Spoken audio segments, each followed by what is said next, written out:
Have you ever wondered why, in a world full of wonders and joys, some of us end up feeling persistently sad, empty, or irritable? What's the science behind this? Depression is a complex mood disorder, characterized by these very feelings of persistent sadness, emptiness, and irritability. It's not just a fleeting feeling of sadness, but a lingering state of mind that significantly impacts our day-to-day functioning. Imagine a cloud of fog that hinders your vision, making it difficult to see the world clearly. That's what depression can feel like. This disorder is quite prevalent, with about 7% of the population experiencing major depressive disorder at some point in their lives. Interestingly, it's been observed that younger individuals and females are more likely to experience this. But what does it look like? Well, the symptoms of depression can vary greatly from person to person. Some might feel a pervasive sense of sadness, like a heavy weight pressing down on their heart. Others might feel a sense of emptiness, as if they're a hollow shell going through the motions of life without really living it. And for some, they might feel irritable, as if they're constantly on edge, ready to snap at the slightest provocation. It's also important to note that these feelings aren't just limited to the mind. Depression can manifest physically too. It can lead to changes in sleep patterns, appetite, and even energy levels. It's like an unwelcome guest that affects every aspect of your life. However, depression doesn't define us. It's a part of our journey, but it's not the destination. It's a challenge that millions of people around the world face and overcome every day. Understanding depression is the first step to overcoming it. But what causes it? What causes a person to fall into the abyss of depression?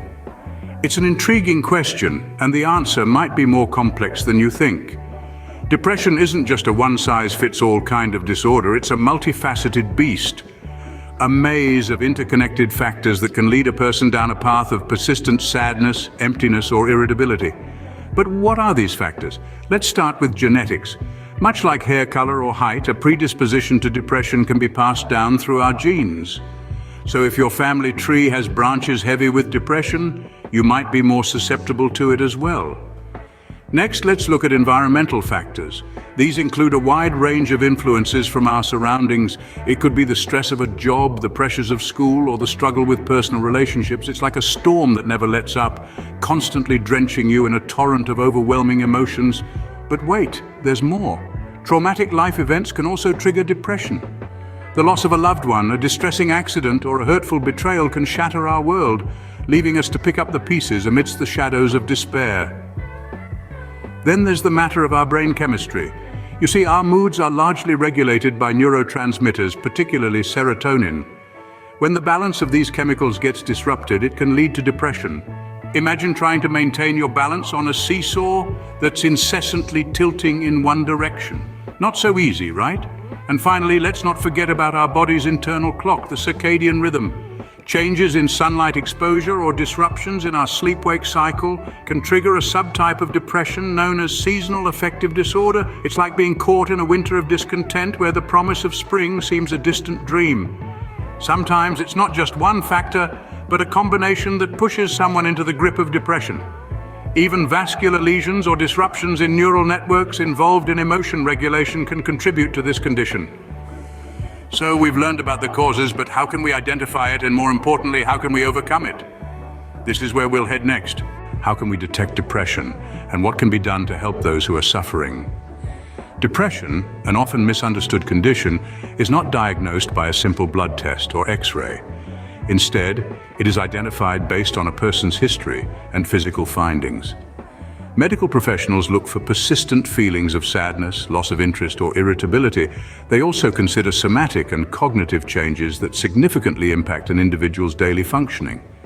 It's important to remember that while these signs can suggest depression, they can also be indicative of other conditions. Therefore, a comprehensive evaluation by a qualified healthcare provider is crucial to ensure an accurate diagnosis.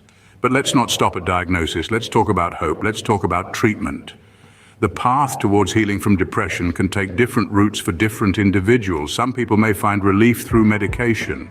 Antidepressants can help correct chemical imbalances in the brain's neurotransmitters, particularly serotonin, which plays a key role in mood regulation. Psychotherapy or talk therapy is another effective treatment option. It provides a safe space for individuals to express their feelings, understand patterns of thinking, learn coping strategies, and gain a better understanding of their condition. In some cases, when medication and psychotherapy aren't enough, electroconvulsive therapy or ECT might be used. It's a procedure that involves sending small electric currents to the brain to trigger a brief seizure, which can cause changes in brain chemistry that can quickly reverse symptoms of depression. It's particularly effective for those who do not respond to medication or are at high risk of harm. Understanding depression and its treatment options is a giant leap towards breaking the stigma associated with this condition. The journey may be challenging, but it's important to remember that help is available and recovery is possible. Depression may be a tough battle, but it's not an impossible one. Let's recap what we have learned today. So, what have we learned about depression today? Depression is more than just a fleeting sadness. It's a mood disorder characterized by persistent feelings of sorrow, emptiness, or irritability. It can significantly impact daily functioning, bringing about somatic and cognitive changes. The roots of depression are multifaceted, involving a mix of genetic and environmental factors along with the influence of traumatic life events. Neurotransmitter imbalances, particularly serotonin, play a significant role in its pathophysiology. Certain times of the year can also trigger a subtype known as seasonal affective disorder, due to changes in sunlight exposure and circadian rhythm.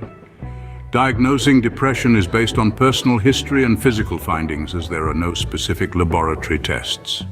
But don't lose hope, because there are various treatment options available, from medication and psychotherapy to electroconvulsive therapy for those who do not respond to medication or are at high risk of harm. Remember, understanding depression is the first step to overcoming it. If you or someone you know is struggling, don't hesitate to seek help. There's always a way to find joy again.